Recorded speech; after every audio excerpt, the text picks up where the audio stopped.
Hey, good evening, everybody, and welcome to our Thursday night programs. This is one that we have like every week where we have a speaker coming on, giving you some information. For those of you that don't know, my name is Abby Huffman, and I am the Director of Programs for the Adams County Historical Society. I want to start by thanking you so much for joining us today. We are really proud to be able to offer you this programming. We actually started it through COVID and wanted to still offer programs, and we wanted to do them online, like everybody went virtual. And our audience has enjoyed them so much, we just can't quite give it up. But I will tell you, we are working on a new museum and event center, which is just north of Gettysburg. If you haven't seen it yet, it's on the Biglerville Road heading out of town. You should go drive by. It's looking really nice. And we're really hoping to have not only a new museum to focus on Adams County, not only a house for the records here like you see all around me. We have like a million artifacts in our collection. But we're also hoping to have an event center where hopefully we can bring some of these speakers back in person and have some actual lectures and tours, some of which will still be live streamed, some of which will be, of course, live in person. Now, if you do want to help support the ways the Historical Society mission, there's a couple ways you can do that. Of course, these online programs are free, but they don't cost they aren't free to the Historical Society. So if you would like to help us out and help to support these programs, there is a red heart donate button in the bottom. You of course are welcome to donate at any time. I would not tell you not to. We would encourage it. But also, if you haven't renewed your membership, or if you aren't a current member, we'd love to give you some information about that as well. That link should also be in the bio here. So we just would like to welcome you to this evening program. Tonight, we're going to be talking about the Rhode Island Light Artillery, which is really exciting. And I know our speaker tonight, Stephen Evangelista, is going to do a much better job at explaining than I will. But let me tell you a little bit about him. Stephen has spent his career in federal government service.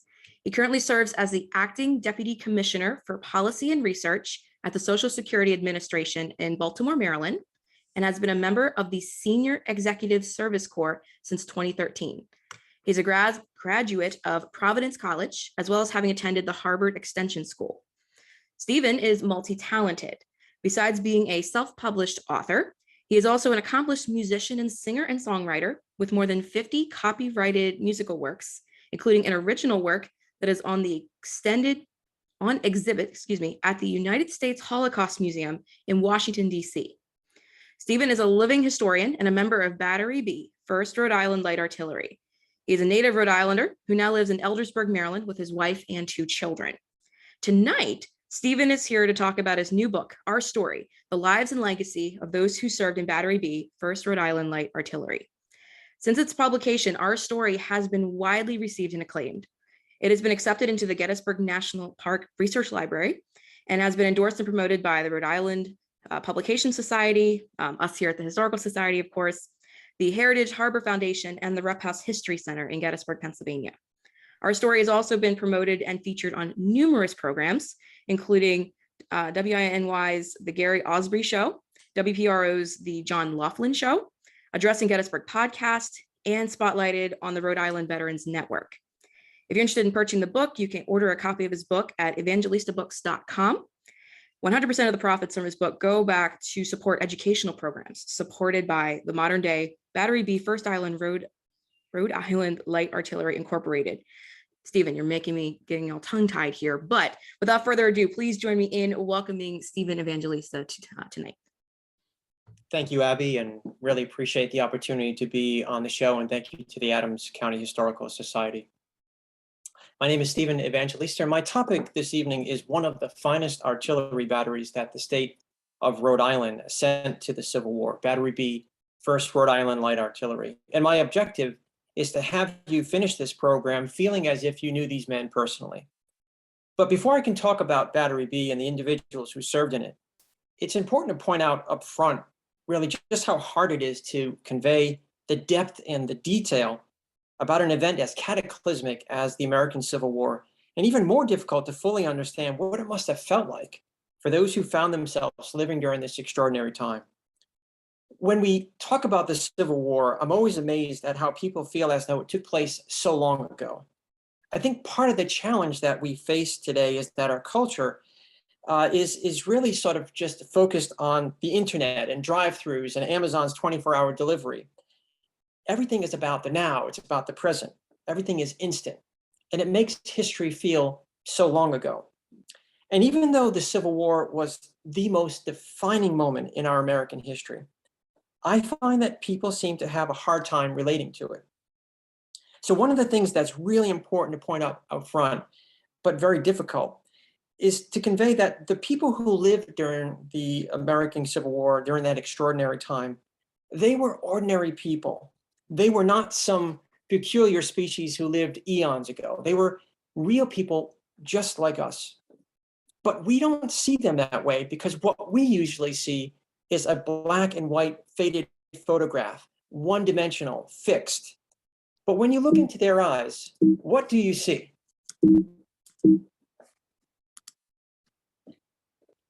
I always saw them staring back at me.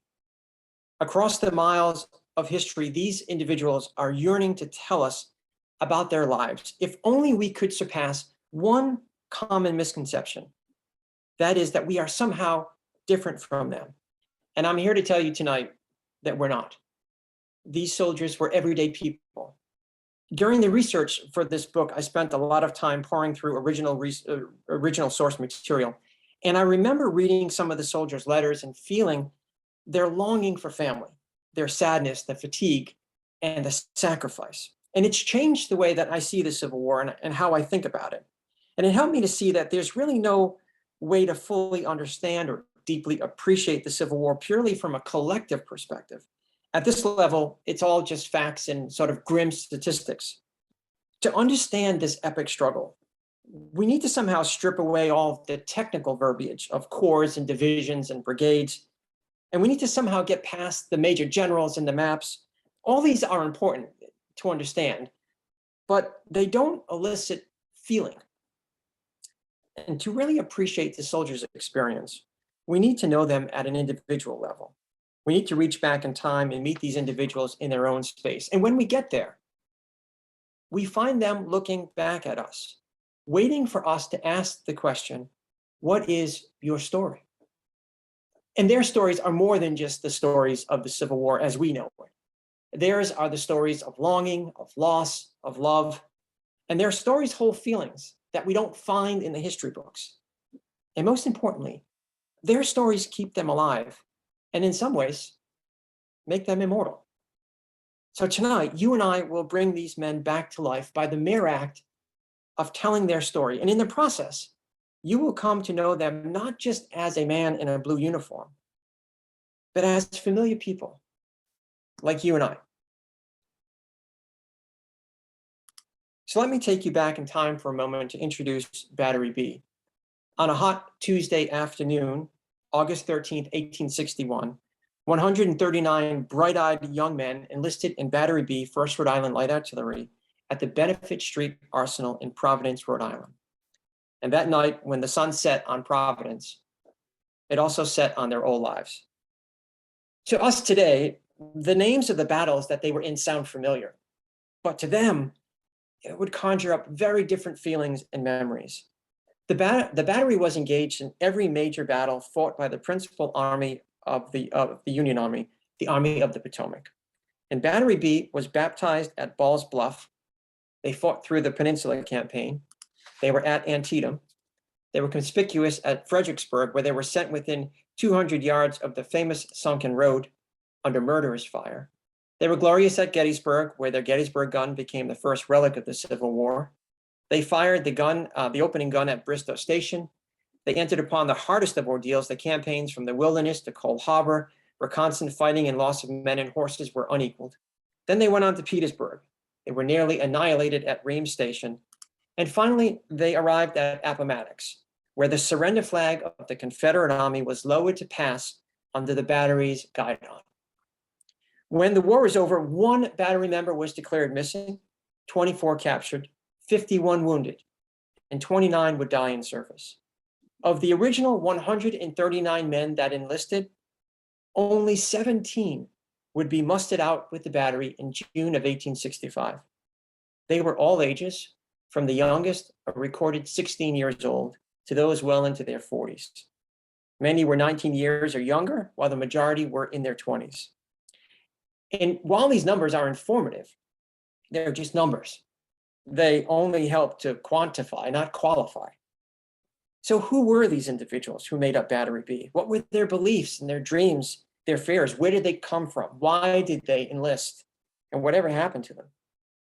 You will be amazed to find out that their stories and their lives are very similar to ours. And yes, they lived during a different time, but as I learned in my research, human nature has remained fairly consistent and pretty constant. To prove my point and to demonstrate just how alike they are to us, I'd like to share a few of their stories tonight so that you can feel their humanity, not just their heroism as we tend to think of them. Yes, they absolutely were heroes, but first they were people, ordinary and incredible people. Ordinary in that they were fathers and sons and brothers and husbands. They were blacksmiths and bartenders and waiters and weavers, but incredible in that each one of them made a decision to risk their lives for people they did not know. And as it turns out, those people are us. So then what would it have been like to meet these soldiers, to talk with them, to hear their story? Well, I always thought it would have been very interesting to have been on the march with them, on the campaign with them, as they marched towards Gettysburg in June and early July of 1863. For many of them, by this point in the war, they were veterans. They had been in already for 2 years, and they had seen and experienced a lot. For Battery B, it was a 40-mile journey from Falmouth, Virginia, to Gettysburg, Pennsylvania.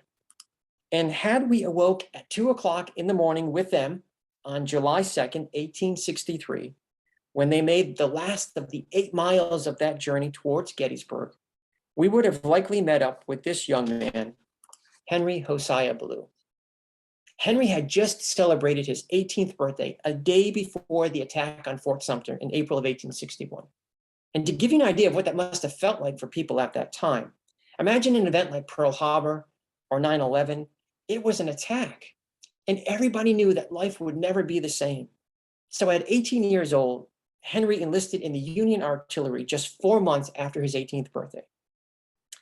He, like so many others, felt the pull of patriotism and the allure of a $15 bonus. But Henry was a printer by trade. He lived at home with his mother and his father in Pawtucket, Rhode Island. He was the only boy in the family. He had 3 sisters, Emily, Josephine, and Ruth. He promised his father he would write often, every 2 or 3 days, and he did. And his letters tell a lot about him. He was intelligent, he was well-educated, succinct in his writing, and his penmanship was near perfect. Like any other 18-year-old, he wrote home asking for things that he needed. He asked for stamps and stationery, a pipe, shirts, boots, a songbook, food, and rum with sulfur to treat his acne that he felt was aggravated by the heat. Henry earned $12 a month, sent every bit of it home to his father. And he said to his dad in a letter, he said, you need not lay it by for me. But his father would never use it. He put it aside, awaiting Henry's return. Now, Henry saw some of the worst action, the most horrific battles. At Ball's Bluff, the first engagement that the battery was in, this is what he wrote home to his father, quote, "It was as cold as Greenland, with the wind in a perfect hurricane. The rain fell in torrents, and everything was so muddy that Henry remarks in his letter that even the coffee had a dirt aftertaste."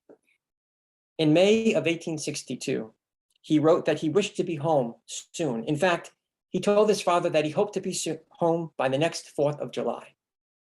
During his service, Henry's mother died, and his father wanted him to come home. But Henry wouldn't do it. He wrote to his father, quote, "When I leave the army, it will be when the war is over and not before," unquote. He was service bound. But Henry was also ambivalent and a little uncertain. The war aims were changing, and he had seen so much. And though in his heart he was hopeful for a furlough that would allow him to go home and see his father and his sisters, he was also very much aware of the odds of survival.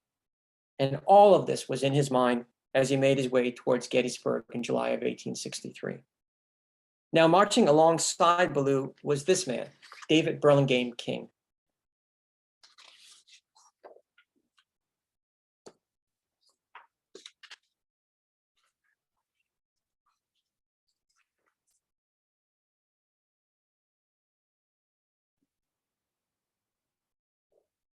King was born in Cranston, Rhode Island. At the age of 26 years old, he enlisted with Battery B on August 13th, 1861. And at the time of his enlistment, he was a farmer, he was newly married. And that day that he said goodbye to his 18-year-old wife, Mary King, he entrusted her to tend to their small farm in Situate, Rhode Island. She, at the time, was 2 months pregnant. 7 months later, though he would have never known it at the time, as he was boarding a transport ship to Alexandria, Virginia, Mary gave birth to a little boy on March 27th, 1862, and she named him David after his father. A year later, during the sweltering afternoon of July 2nd, 1863, these two men, Henry and David, were both serving on 2 of the 6 guns of Battery B, positioned on Cemetery Ridge close to the Cadore farm. And no doubt, they were both stunned when they saw it. More than 1,000 men emerging from the woods on their left. And at first, they thought they were Union troops, but wiping the sweat from their eyes, they realized their mistake when they heard the distinctive rebel yell of General Ambrose Wright's Georgia Brigade.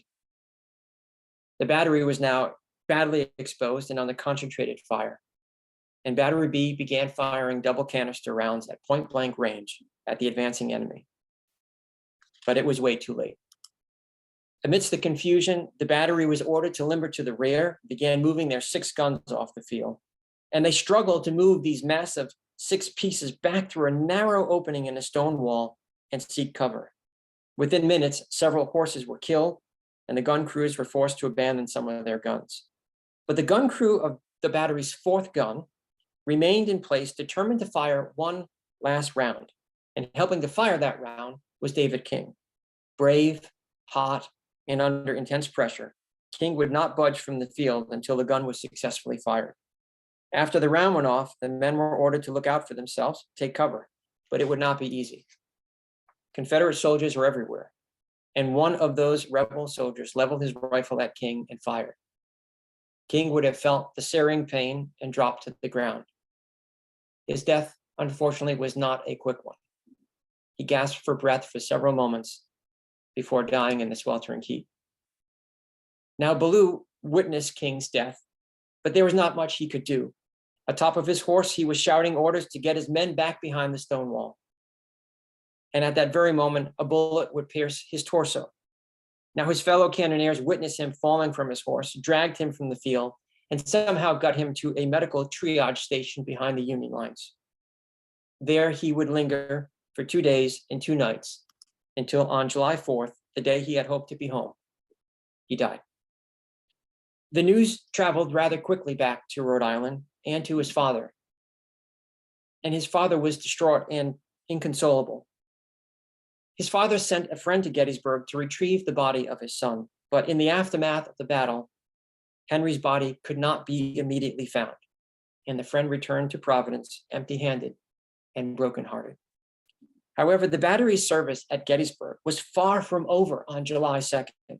The next day would see some of the hardest and the most courageous fighting of the war. And if we had had the chance to be in and among the battery that humid morning of July 3rd, as it lightly drizzled, as they waited for the morning light to come, we would have struck up conversation with this man, William Jones. Now, William Jones was not actually his real name. His birth name was John Mahoney, and he was born in Boston, Massachusetts on December 7th, 1837. His parents were Irish immigrants, and a few years before his birth, his parents settled in the United States. In 1842, at the age of 5, John's father died, leaving his mother, Margaret Mahoney, a widow. So for about a year, the young woman did everything she could as a single mother to help support herself and her child. But they were soon on the verge of destitution. His mother soon after got remarried to a widower and a father of 4 children, and together they raised John and his 4 step-siblings in the years before the Civil War. In 1861, at the start of the Civil War, at 24 years old, in an effort to earn money for his family, John Mahoney enlisted from Boston in the United States Navy. But after 4 months after his naval enlistment, he would enlist again with Battery B, 1st Rhode Island Light Artillery, on the morning of August 13, 1861. That morning, he volunteered under the alias of William Jones. and his reasoning and decisions to adopt an alias and enlist from Providence rather than Boston remain unclear. There is reason to believe that he changed his name from Mahoney to Jones to escape the rampant discrimination at the time against Irish immigrants, and that he enlisted from Providence rather than Boston to ensure that no one really knew him. William Jones was well liked. He was an expert with the sword and an expert artillerist.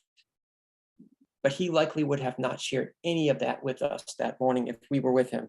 And that's mainly because William Jones was preoccupied by a premonition. Jones had witnessed the brutality of the deaths of King and Ballou. He observed his commanding officer, Lieutenant T. Fred Brown, being blown off of his horse, shot in the neck, left for dead. 16 others from the battery were wounded, and another captured on July 2nd. He told his fellow cannoneers on the night of July 2nd that he thought he would be killed the next day. He felt it. They tried to change his mind, but he was convinced. So to take his mind off of this fatalistic thought, they convinced him to play cards. So in the early morning hours of July 3rd, William Jones passed the time in a card game. He made some small talk. He waited. He was thirsty, tired, and keenly aware of the current moment that he found himself in. Now, not far from William Jones that morning was another soldier, John Green. Green, too, was an Irish immigrant born in Ireland.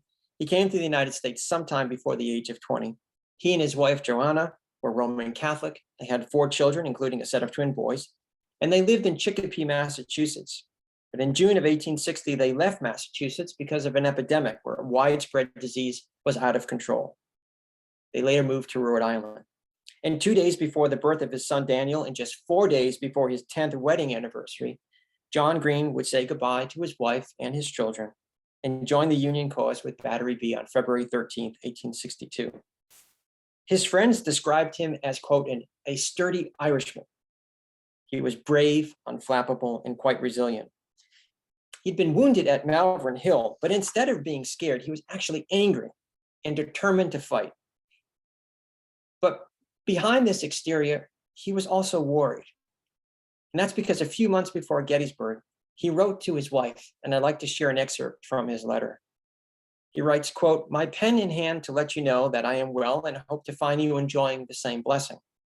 I have wrote 4 letters and got no answer. I sent a check for $10. I would like to know whether you received it or not. I wish you would be more prompt about writing to me. Write as soon as possible and let me know that you're getting along. No more at present from your loving husband, John Green. P.S. If I don't get home by April, find out whether you can have the place or not for another year."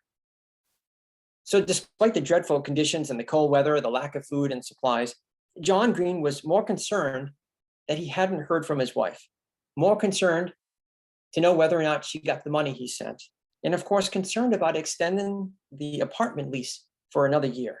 All things that you and I would also be concerned about today. Now, Alfred Gardner was also in and among the soldiers that July 3rd morning, and no doubt he had in his hand a small pocket Bible that he carried with him through every campaign. Alfred was considered old by the young men in Battery B. He was 42 years old. He was born on Christmas Day in 1821 in Swansea, Mass. As a boy, he grew up in a loving home. Like most kids, he passed the summers fishing and the winters ice skating. He was an excellent student with an inherent sense at math. He was cheerful with friends and strangers alike, gracious in all of his ways, described as very sincere. One winter during his early teenage years, he was struck with a mysterious illness that left him incapacitated for weeks. And when he regained his strength, he emerged with this deep faith in God and the belief that all things were meant for his good. He eventually met a young lady who he would later marry, Adelia Wood. He was 23 and she was 17. And over the next 11 years, they would have 5 children, Roosevelt, Ida, Lillian, Alfred, and Margaret. He was a devoted father and dedicated husband. And above all things, he adored his family, which explains why he had such an agonizing decision to enlist. In a letter to his cousin in 1862, Alfred explains his thoughts on this, and I'd like to share an excerpt with you. Quote, "After the Battle of Bull Run, I felt it my duty to go and help, but my family, so dear to me, how could I leave them? I had no peace day or night until I decided. But since then, I've been a happy man. I have been in battle where balls and shells flew thick and fast and no chance of dodging. I did not enlist in a hurry, and when I left home, I left my family in the hands of God. I gave them to him, and I still hold that sacrifice dear. If I fall in battle, amen. If I return to my family again, amen. Whatever it is my duty, as I know it, I will do that with all my might. And the good Lord save us all in heaven, where there will be no more war. Now, despite the suffering he experienced as a volunteer soldier, Alfred Gardner seemed to keep a deep sense of peace about himself. In his spare time, he would go looking for rare flowers, which he would press in a book. When he would send letters home to his wife, he would slip one of these pressed flowers in the envelope. At Antietam, he sent a letter home with pieces of a boulder that screened and protected him during one of the bloodiest and deadliest days of the war. And in return, his wife Adelia would send Alfred care packages. After 6 months at war, Gardner received a care package from his wife filled with peaches and popcorn kernels and dates and nuts. And when he opened it, the food immediately invoked memories of home and a sense of longing. In response, he thanked his wife and added this endearing sentiment, quote, "I wouldn't mind seeing the children's little fingers in my plate at this moment." But that morning on July 3rd, 1863, there would be no food, no rations, no fresh water, just humidity and anxiety and a stillness that haunted the men of Battery B who knew something foreboding was coming. Providing a sense of steadiness and calmness was this man, 5'5", 33-year-old Sergeant Albert Aaron Strait. Now, Albert was born in Exeter, Rhode Island in 1833. He was a farmer. And at the age of 26, he married his love, Angeline Avery Tillinghast Strait, in February of 1856 at the Plain Meeting House in West Greenwich, Rhode Island. And in fact, it was Angeline's father, a reverend, who married them. 2 years later, Angeline would give birth to their daughter, Laura. And less than 2 years after that, on October 27, 1860, she'd give birth to their son, Charles. And then exactly 7 days after the birth, the 25-year-old Angeline died. She died from complications from childbirth on November 3rd, 1860. Alfred was devastated, and he tried to pick up the pieces from this disaster. He tried to farm his land, take care of his children. But by July of 1861, nearly 9 months after burying his young wife, he too felt a strong pull to serve his country and the Union cause. And though initially torn between patriotism and paternal bonds, he would eventually enlist on October 2nd, 1861, with Battery B, 1st Rhode Island Light Artillery. In a letter to his friend, he wrote, quote, "I think it is the duty of the people to go, and I have tried to look upon it from all points. It would be like parting life to leave, but I feel there are no sacrifices too great for one's country. I value my life but little, though I would be pleased to see those little ones grow up and be trained in the way they should go, but feel to put my trust in a higher power and give myself no trouble for this body if I am acting the part that I should," unquote. Before leaving, he sent his 3-year-old daughter, Laura, to live with his parents, Aaron and Abigail Strait, on their farm in Exeter, Rhode Island. And then he placed his infant son, Charles, into the hands of his mother and father-in-law, Angeline's parents, John and Susan Tillinghast. Sergeant Strait kept a diary from his first day of service, chronicling almost everything: the drills, the marches, his bout with the measles, chronic dysentery, and hard fighting. And he sent his military pay home to his family to care for his children. He'd write dozens of letters home inquiring about the children, hoping to hear news about the war, and thanking his family for the packages of clothing that they would send to him. Sergeant Albert Strait was smart, he was dedicated and nostalgic, and grateful to be alive. They were all especially grateful to be alive, especially after what each one of them had witnessed on July 2nd, 1863. Somehow, July 3rd, 1863, the culmination of the battle at Gettysburg, would forever weave the lives of these young men together into eternity.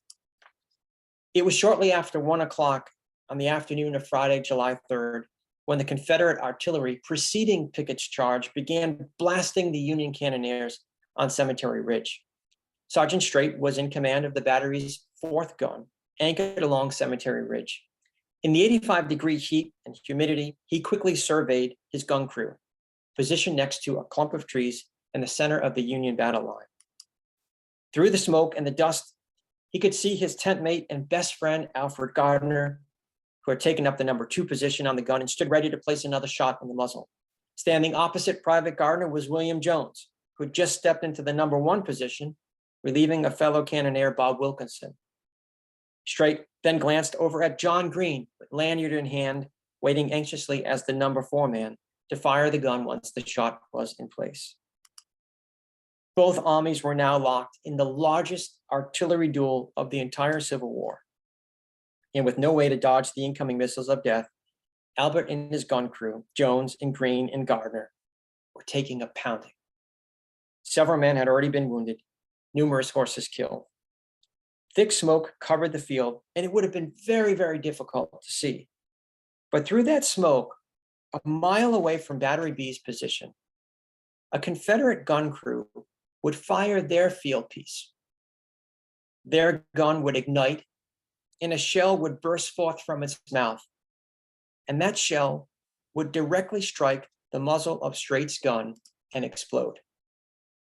The blast and flying shrapnel would rip a large hole in the left side of Jones's head and propel his body into the smoke-filled air. And in that instant, he would have felt a strange sensation. The noises around him would fall silent. The harsh burning smell would dissipate, and his vision would fade to black, and his life would end while still airborne, dying even before his body returned to the ground. That same shell would drive hot metal fragments into Alfred Gardner's left side, leaving his arm and shoulder hanging in shreds. Dazed, Gardner would sit up against the side of the wheel of the cannon, with a hole large enough to expose his lung and other vital organs. The aftermath of that detonation was sickening. Alfred Gardner was sitting up against the cannon's wheel, his left arm and shoulder torn away. Sergeant Strait rushed up to his dying friend and, leaning forward, struggled to hear his last words. As best friends, they had promised each other that if one of them were wounded or killed, the other would come to the fallen man's side. Strait listened as Gardner gave his last message. And this is what he said, quote, "Tell my wife I died happy." He asked that Sergeant Strait send his Bible home to his wife. And then, with his remaining strength and only arm, he reached out and shook Strait's hand and said goodbye.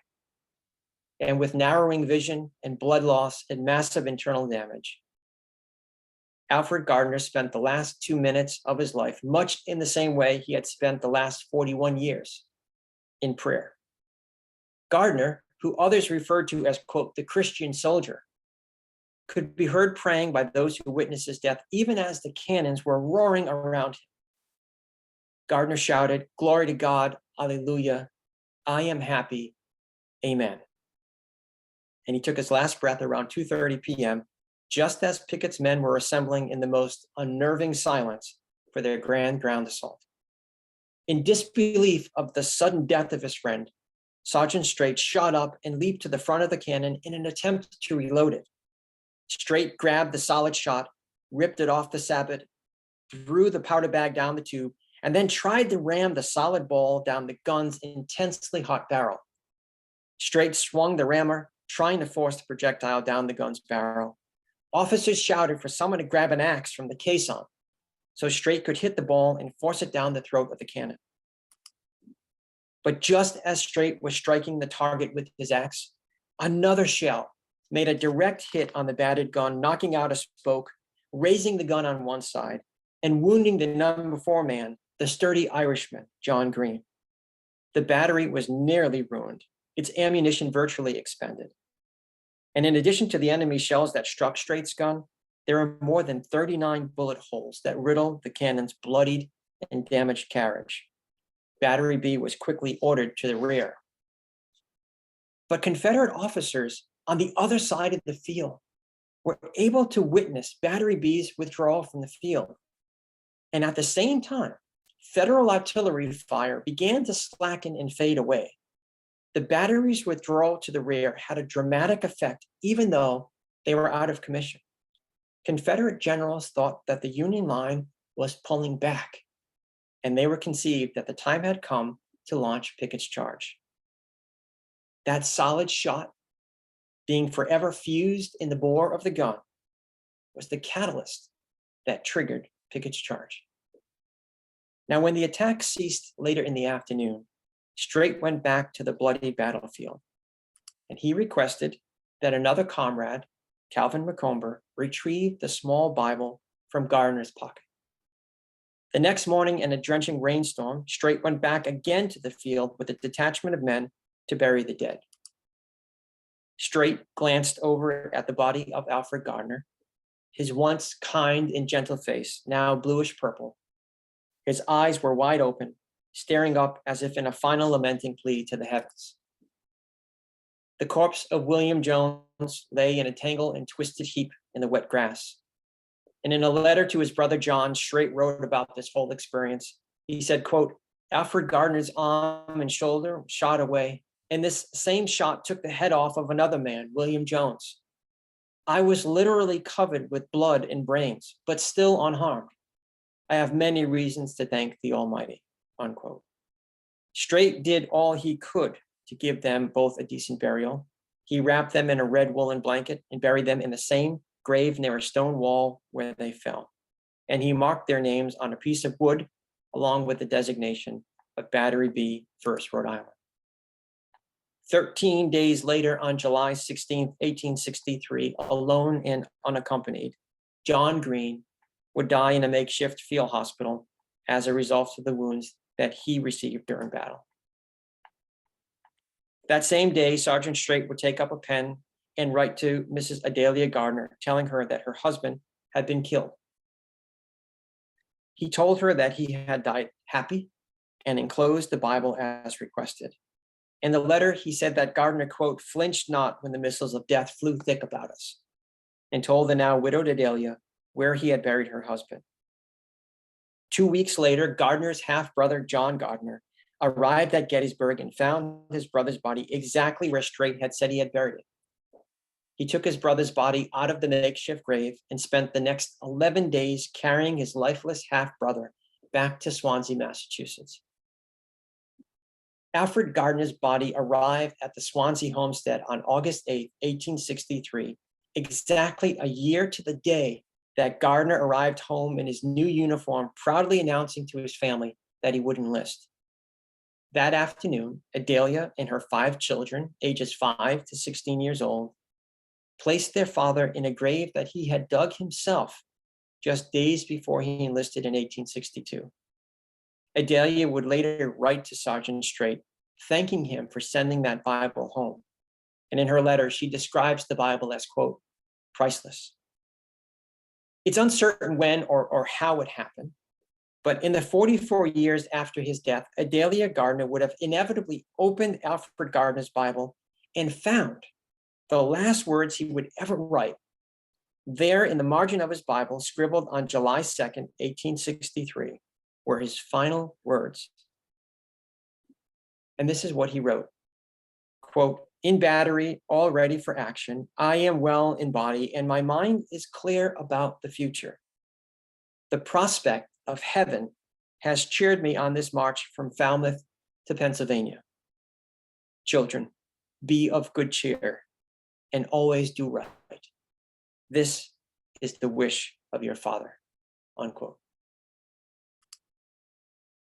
In the months after Gettysburg, Albert Strait's health progressively worsened. His intestines were being ruthlessly attacked by bacterial parasites, and that bacteria would cause the fluid in his cells to spill out. Instead of food getting drier as it was digested, it would remain liquid, which would cause Sergeant Strait to ultimately suffer from severe dehydration. In early November, he wrote what would be his last letter to his brother John. And this is what he wrote, quote, "If it would be that I should not live, I suppose you will be written to immediately, and I want you to notify the folks and have some suitable person come after my body. But I have as much expectation of getting well now as I have had for the last 3 weeks," unquote. But throughout the evening of November 15th, Albert Strait gradually and steadily slipped away. And at first, death approached him in the same short, shallow, and ragged breaths that claimed his wife just 3 years earlier. The nurses in the hospital ward would routinely check on him, listening for his breathing. At 4:15 in the morning on November 16, 1863, Sergeant Albert Strait's heart beat one last time. He died alone on Ward A of the Fairfax Seminary Hospital in Virginia. That same day, several hospital stewards had his body prepared and shipped home to Exeter, Rhode Island, through the Adams Express Company, and the paperwork for his final journey home listed the wooden coffin's fragile freight as, quote, Sergeant Albert Strait. And it was addressed to his father-in-law, the Reverend John Tillinghast. Along with his body, the nurses neatly packed his only belongings: one knapsack, one cap, 2 blankets, 1 pair of boots, 1 jacket, 2 socks, 2 shirts, and $29.05 in cash. His body was carried to the Plain Meeting House, where family and friends mourned his death and provided comfort to his orphan children. It would be his father-in-law once again, Reverend Tillinghast, that would preside over his funeral. And in the end, Albert was buried next to his wife, Angeline, in a final fitting reunion. But for John Green and William Jones and Henry Hosiah Ballou and David King, there would be no funeral, no eulogies or crowded churches with family mourning the life of these young men. No. Instead, they would be buried hastily after the battle and then dug up and reburied at the Soldiers' National Cemetery in Gettysburg. So perhaps then it's fitting that they would eventually be among those who were honored in one of the greatest speeches ever delivered. On the afternoon of Thursday, November 19th, 1863, just 3 days after the death of Sergeant Strait, President Abraham Lincoln eloquently delivered his dedication remarks, not too distant from where the bodies of Jones and Green and King and Ballou were ultimately laid to rest. Lincoln's eloquent address called on the nation to remember these devoted soldiers who fought and struggled and died so that a splintered country could be made whole. But it wasn't just the country that was torn apart. Families were torn apart as well. Adelia Gardner, the wife of Alfred Gardner, she would live the rest of her life as a widow. She would go on to receive a military pension for $8 a month. Joanna Connor, the wife of John Green, would raise her 4 children alone. John Ballou, the father of Henry Ballou, would die less than 2 years after Henry with a broken heart. Died just months before the war ended in April of 1865.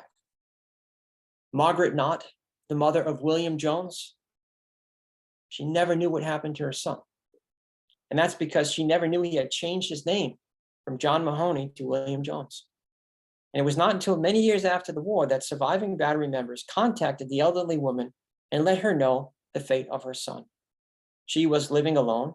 Her second husband had died. Her 4 stepchildren had moved away. And once again, she was penniless. She filed a military pension in her son's name, but struggled to prove to the pension office that William Jones of Providence was actually John Mahoney of Boston. So Battery B veterans assisted the elderly and grieving mother, testifying that John Mahoney and William Jones were indeed the same person. And eventually she received her son's military pension 27 years later on July 22nd, 1890. The children of Albert Strait, Charles and Laura, they would eventually be legally adopted by both sets of grandparents, and they were raised with them until they were adults. Charles spent much of his life trying to gather as much information about his deceased father, Albert Strait. He collected every letter, photo, diary, relic that he could about Battery B. He wrote hundreds of letters to surviving veterans of Battery B. In his letters, he asked the veterans to share their experiences, especially those experiences that would shed light on the father he never knew. And he would eventually become the secretary of Battery B, 1st Rhode Island Light Artillery Veterans Association. And the surviving veterans, whom he gained the love and respect of, adopted him as their own. And his collection now resides with Battery B today. Roughly 50 years later, in 1913, the surviving members of Battery B came back to Gettysburg to remember their fallen friends. They gathered around the Battery B monument that stands proudly today, where the battery fought heroically on Cemetery Ridge. Sitting 7 feet tall and weighing 4.5 tons, the granite monument is a testament to their human courage. If you go there, and I encourage you to, I invite you to touch that stone and let me know if you feel anything. I guarantee you, you will. These men, Strait and Gardner, Jones and Green, King and Ballou, they are as much alive today as they were when they fought during that epic struggle. And their photographs and their stories eternalize them. And when we see them, when we look into their eyes, we see more than just a Civil War soldier.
Thank you for the generosity of your time, and appreciate you helping me help bring these men back to life.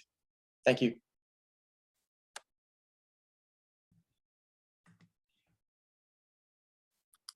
That was very moving, Stephen. I have to ask, did you write the music during that video? No, I did not. Okay. I wish I had. That was my first thought. I was like, did you write that? You know, I didn't know you were a musician before we did this. That's awesome. Yes.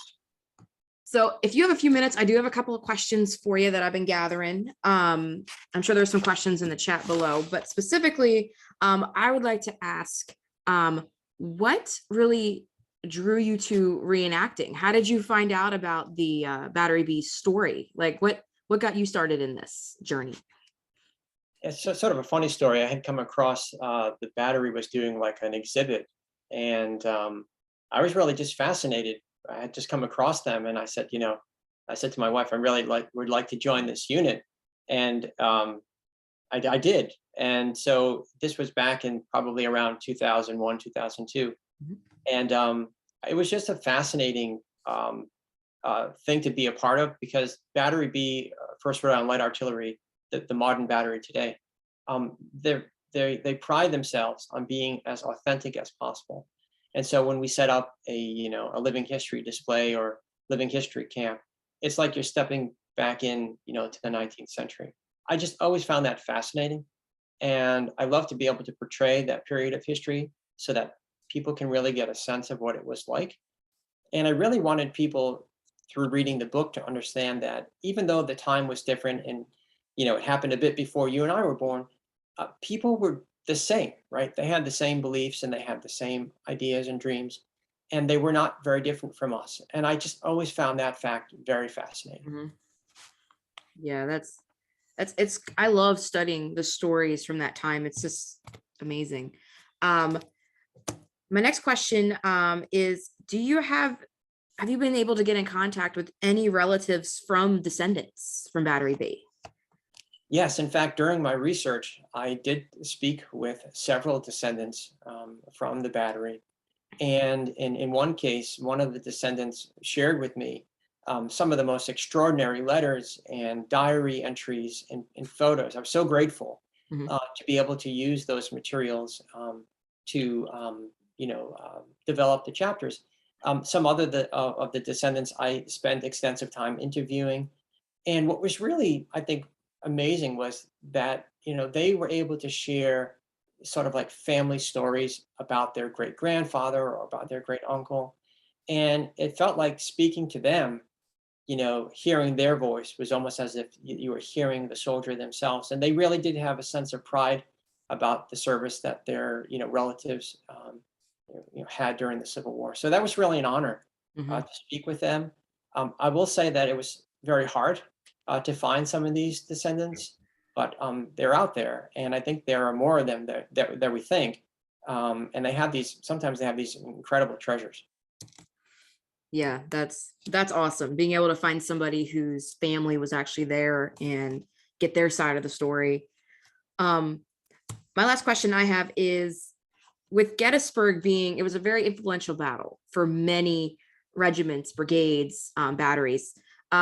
Is this going to be one of the more influential when it comes to casualties for Battery B, or are they managed to stay pretty unscathed? Or I know we focused on a few today, but as the battery itself, was this a pretty influential battle for them?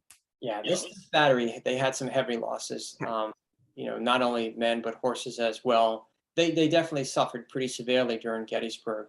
But I did mention in the talk that they were nearly annihilated at Ream Station, and that's because later on, many of them were captured at Ream Station. Mhm. So that was sort of another, I'll say, event where they were sort of decimated. But Gettysburg, just because of the sheer size of the battle, because of where they were, their position was really in the center of the Union Center, which was like the worst place you could be during the battle, and that's where they were. Mhm. And on the second day, they were really exposed, really far out there in the Cadore field.